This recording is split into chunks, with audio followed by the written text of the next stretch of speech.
Chers amis, le titre de notre message pour aujourd'hui est sous forme de question.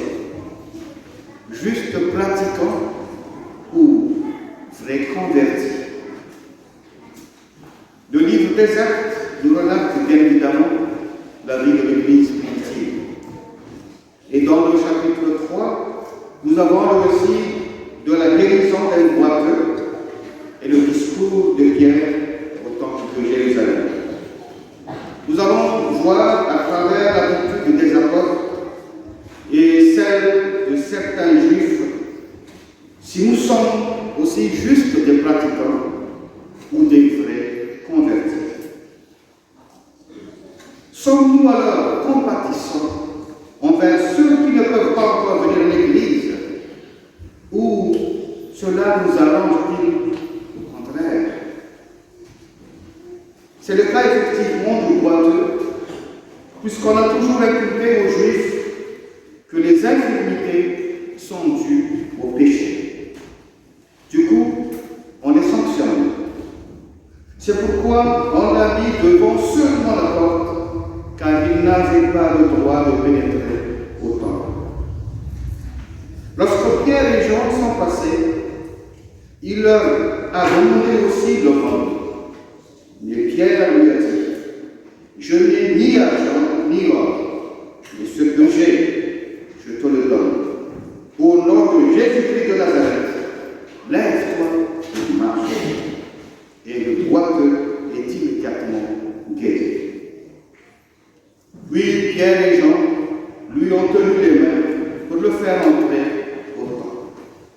Et il est dit qu'il a sauté de joie et a loué Dieu. La question suivante a été posée sur un post de Facebook. Quelles sont les raisons qui poussent les gens à ne plus venir à l'Église? Je répète. Quelles sont les raisons qui poussent les gens à ne plus venir à l'Église?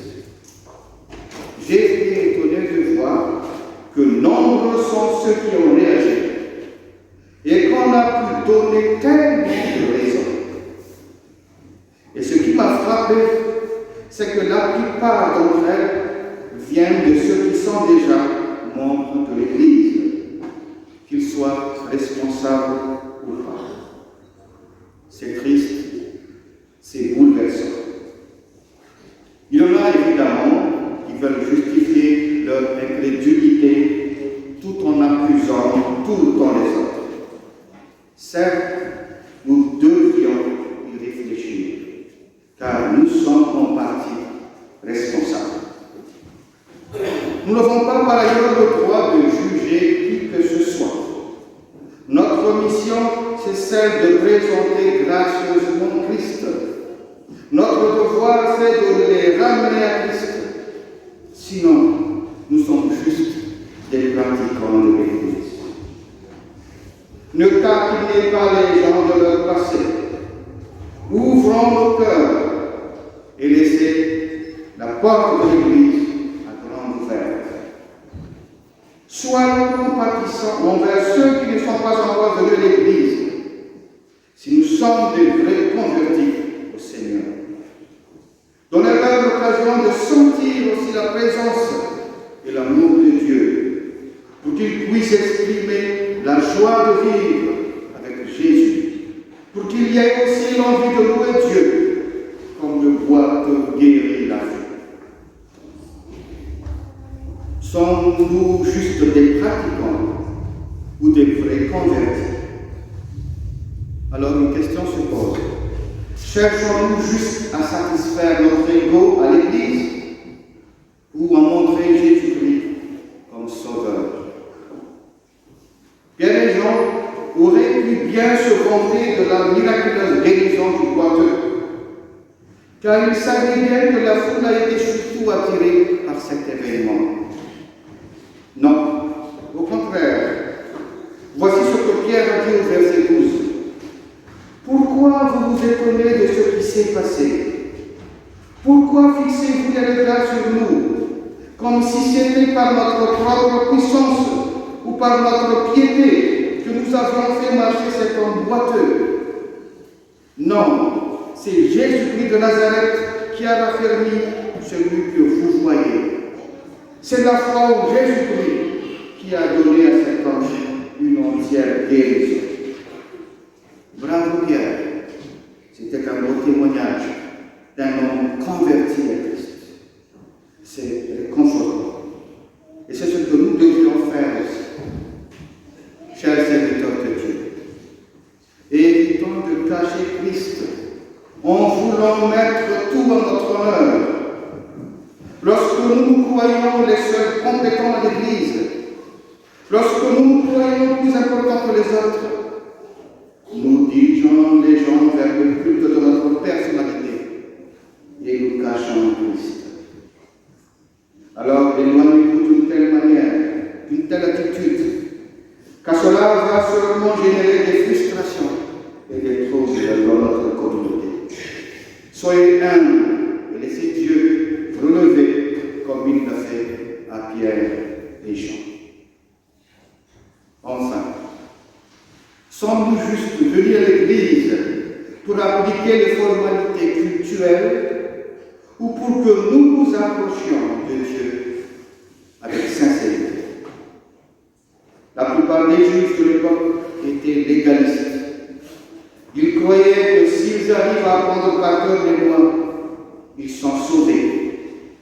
Ils croyaient que lorsqu'ils ont suivi les différentes formalités culturelles, ils sont en règle avec Dieu. Pourtant, le verset 26 leur sont spécialement adressés. Et il est écrit: Dieu a envoyé son Fils Jésus pour vous bénir en détournant chacun de vous de vos mauvaises actions. Apparemment, les Juifs semblent pieux quand ils se retrouvent entre eux, surtout au temple. Mais Dieu a vu autrement. Il leur reproche le fait qu'ils ne sont pas sincères, car ils ont chacun des péchés cachés. Voilà la signification de l'expression « en détournant chacun de vous de vos mauvaises actions ».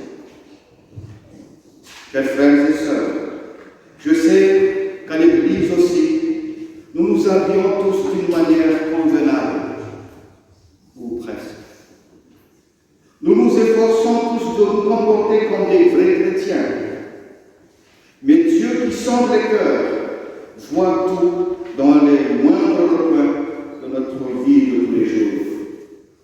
Il voit qu'est-ce que nous faisons quand nous sommes seuls à la maison, à l'école ou au boulot. Dieu est capable de discerner de loin nos mauvaises pensées. Alors, autant s'approcher de lui avec sincérité, sinon nous sommes juste des pratiquants et notre engagement ne servira à rien. Ce n'est pas le nombre de péchés commis qui importe lorsque nous les confessons, c'est plutôt notre sincérité. C'est ça que cherche le Seigneur. Comme il le dit dans Proverbe 28:13, celui qui cache ses péchés ne réussira pas, mais on aura compassion de celui qui les reconnaît et les abandonne. Dieu merci, vous êtes tous membres de cette paroisse, de cette communauté. Mais retenez bien ceci, il y en a parmi vous juste des pratiquants.